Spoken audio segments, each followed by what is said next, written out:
মহোদয় আৰু মহামান্য সদন, পবিত্ৰ সদনৰ মাজমজিয়াত থিয় হৈ উচ্চ স্বৰত কটাক্ষ মন্তব্য প্ৰদৰ্শন কৰিবলৈ গৈ মাননীয় অধ্যক্ষ মহোদয়, আপোনাৰ ব্যৱহাৰেই আপোনাৰ পৰিচয় শীৰ্ষক বাক্যশাৰীৰ উৎকৃষ্ট নিদৰ্শন দেখুৱাই থৈ যোৱা মোৰ সন্মানীয় সপক্ষ দলৰ বক্তাই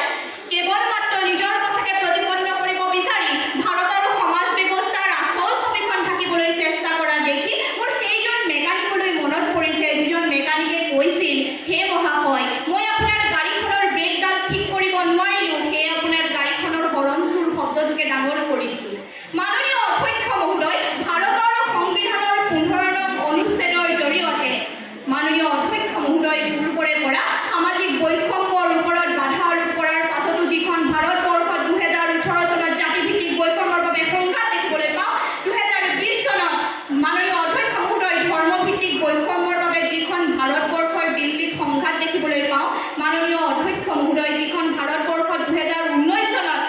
লিংগভিত্তিক বৈষম্যৰ বাবে কেৱল মাত্ৰ 8 বছৰীয়া কিশোৰীক দলবদ্ধভাৱে ধৰ্ষণ কৰি হত্যা কৰাৰ দৰে ঘৃণনীয় কাৰ্য সংঘটিত হোৱা দেখিবলৈ পাওঁ, তেনেস্থলত মাননীয় অধ্যক্ষ মহোদয় আমি কিদৰে মানি ল'ব পাৰোঁ যে জাতি নিৰ্দেশনা নীতিত অন্তৰ্ভুক্ত কেৱল ব্যক্তিগত আইন নিয়ন্ত্ৰণ কৰিবৰ কাৰণে প্ৰণয়ন কৰা একক নাগৰিক সংহিতাৰ দৰে এখন আইনে ভাৰতৰ পৰা সামাজিক বৈষম্যৰ অৱসান ঘটাব। মাননীয় অধ্যক্ষ মহোদয়, মাৰ্টিন লুথাৰ কিং জুনিয়ৰে কৈছিল যে শিক্ষা ব্যৱস্থাৰ উন্নতি সদায় আইন প্ৰণয়নৰ পূৰ্বে হ'ব লাগিব, তেতিয়াহে সমাজ এখনত আইন সঁচা অৰ্থত কাৰ্যকৰী হ'ব। কিন্তু মাননীয় অধ্যক্ষ মহোদয়, যি সময়ত ভাৰত পৃথিৱীৰ ভিতৰত শিক্ষাৰ ক্ষেত্ৰত শীৰ্ষ 10টা স্থানতো নাই,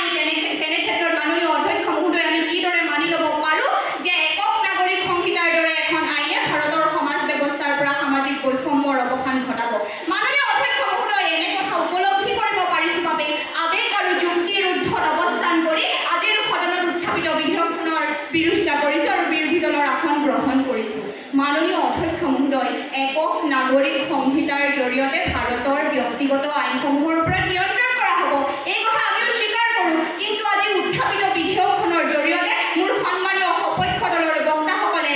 কেৱল মাত্ৰ এই কথা প্ৰতিপন্ন কৰিব বিচাৰিছে যে একক নাগৰিক সংহিতাৰ জৰিয়তে ভাৰতৰ পৰা সামাজিক বৈষম্যৰ অৱসান ঘটিব, যি একেবাৰে গ্ৰহণযোগ্য নহয়। কিয়নো মাননীয় অধ্যক্ষ মহোদয়, যদি সঁচাকৈয়ে একক নাগৰিক সংহিতাৰ জৰিয়তে ভাৰতৰ পৰা সামাজিক বৈষম্যৰ অৱসান ঘটিছে বা ঘটিব, তেতিয়াহ'লে সেই একেখন একক নাগৰিক সংহিতা গোৱাত প্ৰৱৰ্তন কৰাৰ ফলত সেই একেখন একক নাগৰিক সংহিতাই কিয় সংখ্যাগৰিষ্ঠ ধৰ্মৰ বাবে বেলেগ নিয়ম আৰু সংখ্যালঘু ধৰ্মৰ বাবে বেলেগ নিয়ম প্ৰণয়ন কৰি ধৰ্ম বৈষম্যতাক প্ৰশ্ৰয় দিছে? মাননীয় অধ্যক্ষ মহোদয়, যদি সঁচাকৈয়ে একক নাগৰিক সংহিতাই ভাৰতৰ পৰা সামাজিক বৈষম্যৰ অৱসান ঘটাব, তেতিয়াহ'লে ভাৰতৰ উচ্চতম ন্যায়ালয়ৰ সমকামী শ্ৰেণীটোক অপৰাধমুক্ত বুলি ঘোষণা কৰি